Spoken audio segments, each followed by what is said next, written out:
শাশি, তোকে যে বললাম 10 তারিখের মধ্যে বাড়িটা খালি করে দিতে। শোন, তুই টাকাও দিচ্ছিস না, বাড়িটাও খালি করছিস না, তোর কপালে কিন্তু খুব কষ্ট আছে। আরে দাদা, বাবার বাড়ি, বাবার জায়গা, আজকে সেই বাড়ির জন্য তোকে আমাকে টাকা দিতে হবে? শোন, বাবা ছিল এখন আমার নামে, হয় আমাকে 10 লাখ টাকা দে, না বাড়ি খালি কর। এই তোকে আমি লাস্ট বার বলে গেলাম, আর কিন্তু আসবো না। এরপরে তুই যদি বাড়ি খালি না করিস, তোর সঙ্গে আমার কোর্টে দেখা হবে। যত সব।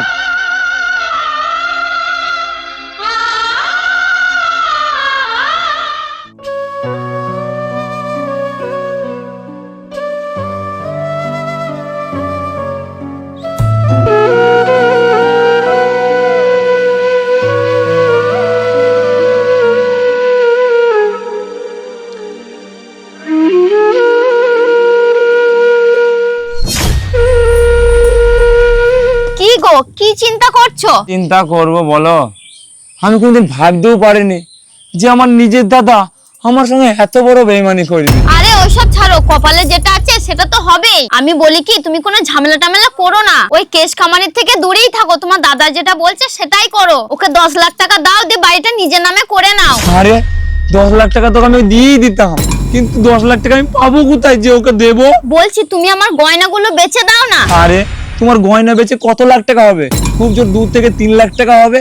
বাকি 8 লাখ টাকা 7 লাখ টাকা আমি কোথা থেকে পাবো? বলছি আমাদের কি কেউ নেই যে এই বিপদের সময় আমাদেরকে উপকার করবে? না গো, এতগুলো টাকা আমাকে দেওয়ার মতন তো কোনো লোক আমি দেখছি না। আমি বলি কি, তুমি তোমার বন্ধুর কাছে যাও না, তুমি তো ওর অনেক উপকার করেছো। ও যখন গাড়ি কিনলো তখন তো তুমি ওকে টাকা ধার দিয়েছিলে, তারপর ওর যখন বাচ্চা হলো তখনও তুমি ওকে টাকা ধার দিয়েছিলে। আমার মন কি বলছি জানো, তুমি ওর কাছে যাও, ও নিশ্চয়ই তোমার উপকার করবে। এতগুলো টাকা আমি ওর কাছে চাইবো? হ্যাঁ, তুমি কি এমনি এমনি চাইছো? আর আমাদের অবস্থা ভালো হলে তখন তো আমরা দিয়ে দেবো। ঠিক আছে, তুমি যখন বলছো তাহলে একবার চেয়ে দেখি। আচ্ছা ঠিক আছে, তুমি এক কাজ করো, তুমি ভেতরে যাও, আমি একবার আসছি।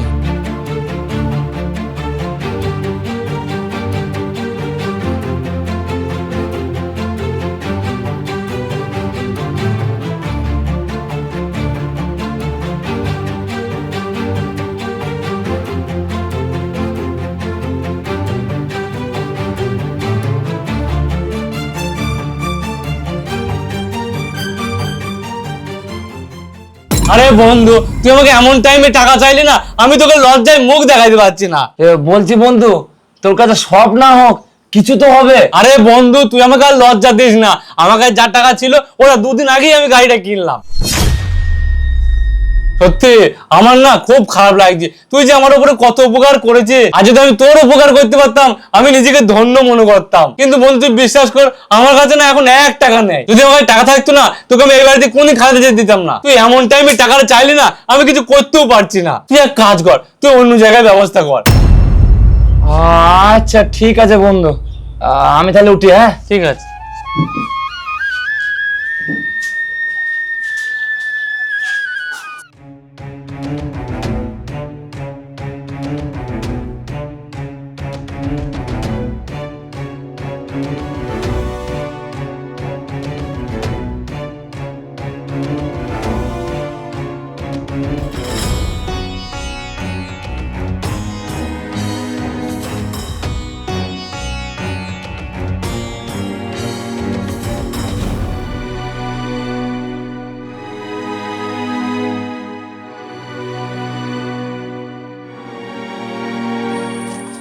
কি গো, কি বললো তোমার বন্ধু? না, ওর কাছেও হবে না বললো। হ্যাঁ, এ কি বলছো? তুমি ওর অত উপকার করেছো আর ও তোমার আজকে উপকার করলো না? আরে ওর তো উপকার করার ইচ্ছা ছিল, কিন্তু এই দেখো 2 দিন আগেই ও গাড়ি কিনেছে, ওই জন্য উপকার করতে পারলো না। আর ওকে দোষ দিয়ে কি হবে বলো?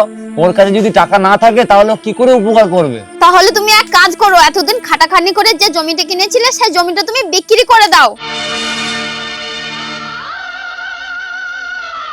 আরে কি চিন্তা করছো তুমি? ওটাই ভালো হবে, তারপরে যদি অবস্থা ভালো হয় তখন নয় কিনে দেওয়া হবে। আরে তুমি একই বলছো, এত কষ্ট করে জমিটা কিনলাম, ওটা বিক্রি করে দেবো? আরে তুমি জমি চিন্তা করছো, তাহলে এই বাড়িটার কি হবে? বাড়িটাই যদি চলে যায় তাহলে আমরা থাকবো কোথায়? আর আমাদের কথা ছাড়ো, এই বাড়িতে যদি চলে যায় তাহলে ছেলে মেয়ে দুটোর কি অবস্থা হবে সেটা তুমি চিন্তা করেছো? আমি বলি কি, তুমি জমিটাই বিক্রি করে দাও, ওটাই ভালো হবে।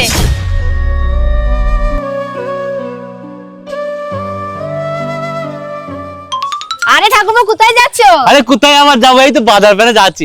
আরে বৌদি, ওখানে ওটা কে দাঁড়িয়ে আছে? আরে ঠাকুরপো, ও জমি বিক্রি করতে এসছে। হ্যাঁ? আরে হ্যাঁ গো, আগে থেকে এসে দাঁড়িয়ে আছে, যে জমি কিনবে সে আসছে। ইস শালা, তার মানে যে জমি কিনবে সে এখনো আসেনি। এক কাজ করি, তার আগে আমি গিয়ে কথাবার্তা বলে জমিটা আমি নিয়ে নিই। হ্যাঁ, এটাই ভালো হবে।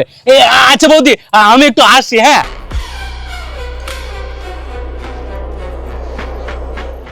ও দাদা, শুনলাম তুমি জমি বিক্রি করবা। হ্যাঁ হ্যাঁ করবো তো। তা বলছি ওই জমিটা আমাকে বিক্রি করে দাও, কত নিবা বলো? কত আবার? 10 লাখ টাকা। 10 লাখ টাকা? আচ্ছা ঠিক আছে ঠিক আছে, আমি রাজি। আরে বন্ধু তুই? বাহ বন্ধু বাহ, অ্যাক্টিংটা ভালোই করলি। আজ তুই প্রমাণ করে দিলি, বিপদে পড়লে বন্ধুই হোক আর নিজের লোকই হোক, কেউ কোনদিন কারো উপকার করে না। তোর দোষ নেই রে বন্ধু, আসলে কি বলতো, আমার কপালটাই খারাপ। প্রথম আমার দাদা আমার সঙ্গে বেইমানি করলো, আর এখন তুই।